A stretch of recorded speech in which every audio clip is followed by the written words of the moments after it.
DPWH at MMDA, saan na yung flood control ninyo?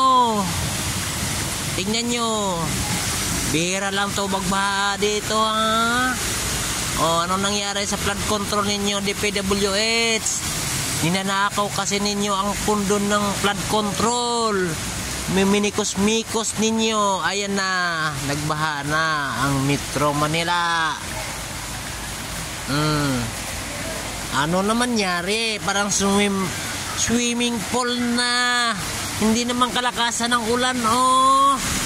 DPWH, nandyan sa gobyerno.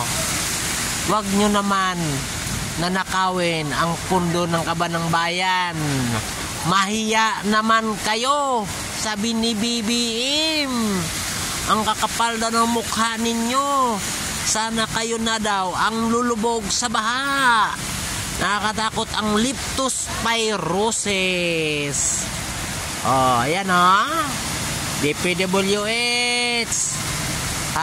Magsakit sana ang tiyan ninyo sa kakanakaw ng flood control project pan.